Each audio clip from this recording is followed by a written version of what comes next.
যারা ইফতার খাইবেন তারা চলে আসেন। এই যে ভাগ্নে আছে, এই যে ভাই লইছে বলে এই যে দেশের বাড়িতে, এই যে দেখেন দেখছেন কত বড় হয়ে মুখ একবার কত দেখায়।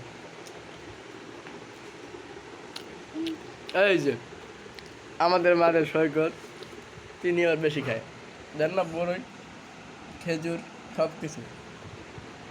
মুড়ি আছে না হ্যাঁ তোমার ব্যায়াম ওই দেখো এই যে আপনি খায় আসে আর বাইরে খাই বল বোঝা গেলে নেই